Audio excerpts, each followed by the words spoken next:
Tell me, John, what's it like trucking in Atlanta every day? Challenging. I could use the word challenging a lot.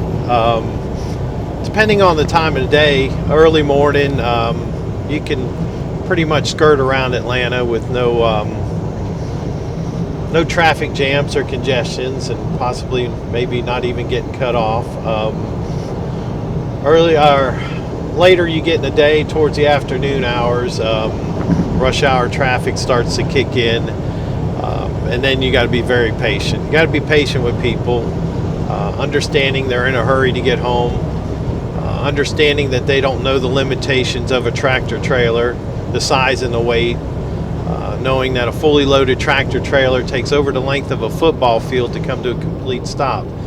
So it's a constant challenge to try to maintain what I call my safety cushion, and that's the area between me and the vehicle in front of me. So, have you had any bad experiences with trucks, or rather, another way to word that, what's your most memorable thing about driving around Atlanta? Like, any interesting stories?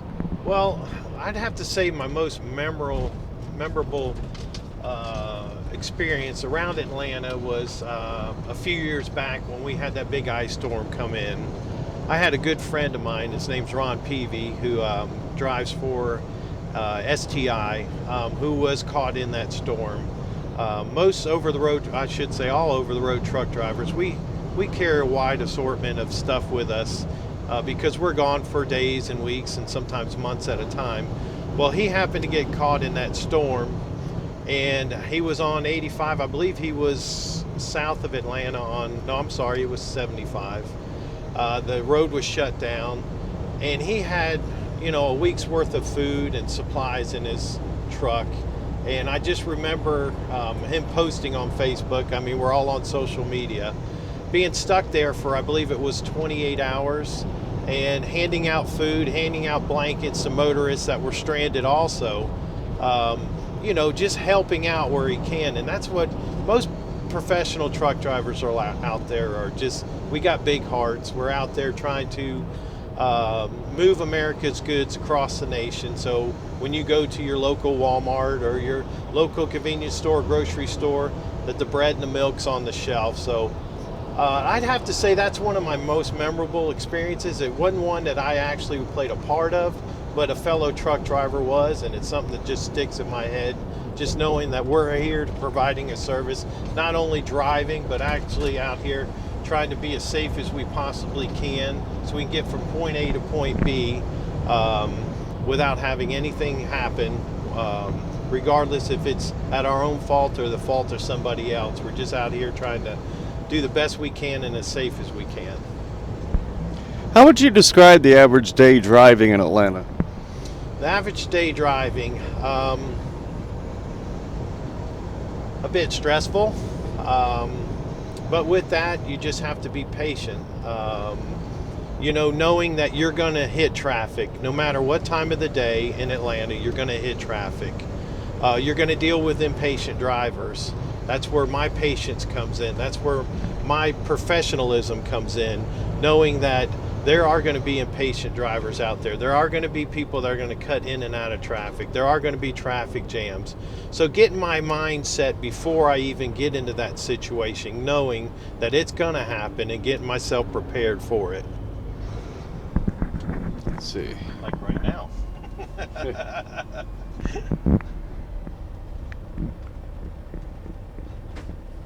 Why is Spaghetti Junction as voluminous as it is?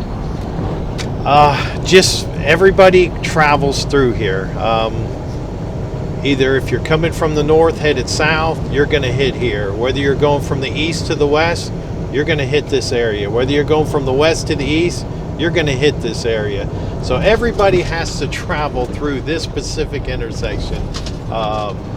If you're a professional truck driver and you're going from the West Coast delivering up to New York City, you're going to travel through Atlanta. If you're leaving New York City, headed down to Miami, Florida, you're going to travel through Atlanta. So it's just a main artery of all our interstate systems. A lot of those interstates, they travel through Atlanta. Now, you just had a situation there where they had to stop quickly and avoid hitting the car in front of them. How do people find themselves in this situation? Being impatient. I think that's the number one cause. Just, you know, knowing that their exit is coming up, instead of getting over, changing lanes when they should have, trying to pass as many cars as they can and cut in at the last minute, and then all the other traffic is backing up and they're not prepared for it. Luckily, that car was able to move over to the shoulder of the road to avoid rear-ending somebody, but that's why me as a professional truck driver and millions of other professional truck drivers out there, we always maintain that safety cushion that's in front of us, knowing that situations like what just happened, allowing that extra couple of seconds of stop time and eliminating a potential devastating accident that could have just happened. You know, I don't think a lot of people intentionally do that. I believe that car right there was just impatient, just did not want to wait in the line of traffic to get off on the exit. Thought by shooting up on the left side of everybody and cutting in at the last second would save them some time, when in reality, it might have saved them 3 seconds, if that. But the potential of a devastating accident because of it, I would just encourage motorists to be patient. You know, if you know your exit's coming up, get over in time. Allow adequate time to get over, so you don't have to cut somebody over like that, cut somebody off like that vehicle just did in front of us. So, how's driving on a surface street when you've got the biggest vehicle in the block? How's that different than on the interstate?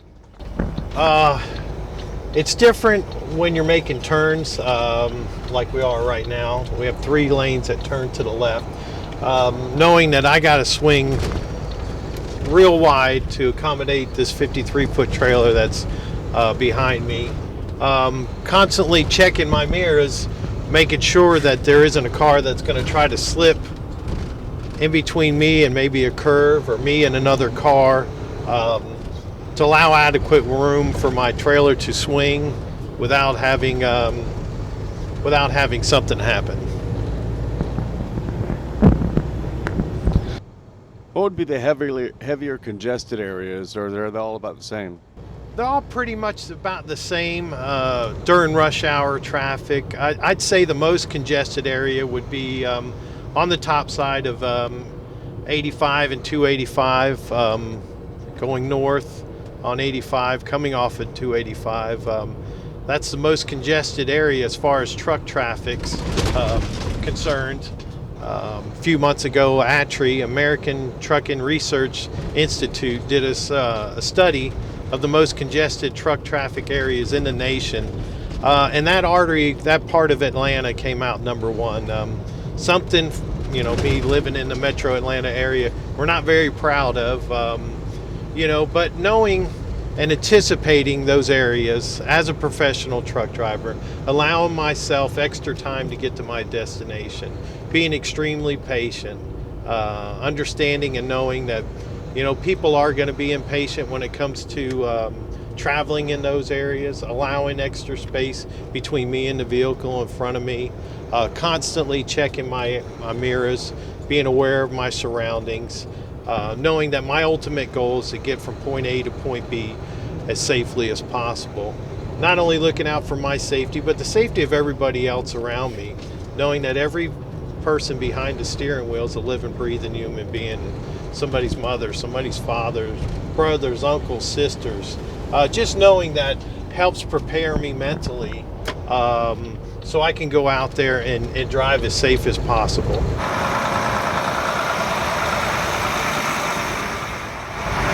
Pointers I try to give drivers: number 1 is you got to be patient. You know, understanding that you're going to go out on the highways and the city streets knowing that there's going to be congestion. There could be traffic backups due to an accident or construction.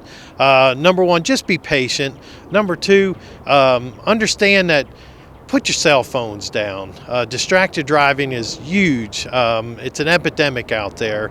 Whether it's a teenager driving or whether it's an adult, you look down the road and majority of the people have a cell phone in their hand. There's no call, no text that's more important than your life or somebody else's life.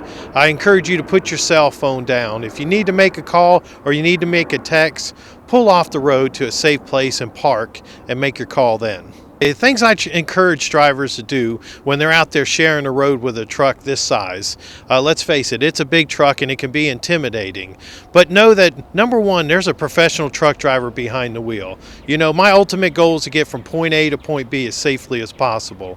These trucks fully loaded will weigh 80,000 pounds. I'd like the motoring public to understand, the larger the vehicle, the heavier the vehicle, the more stopping distance it requires. This fully loaded tractor trailer at 80,000 pounds will take the length of a football field from end zone to end zone to come to a complete stop. When I'm traveling out there on the highways and the interstates, I try to maintain what I call a safety cushion. That's a cushion between me and the vehicle in front of me. So I try to always maintain that 5 to 7 seconds interval between us two. So try not to cut us off. Another thing, put your cell phones down. Distracted driving is such an epidemic out there. No text, no phone call is worth your life or somebody else's life. Put it down. Use your turn signals out there. For some reason, people just don't seem to be using their turn signals anymore. Your turn signal tells me what you're going to do. If you're going to cut in front of me, not knowingly cut me off, if you use your turn signal, that's going to give me a couple of seconds to prepare for it, to back off so I can maintain that safety cushion between me and you in front of me.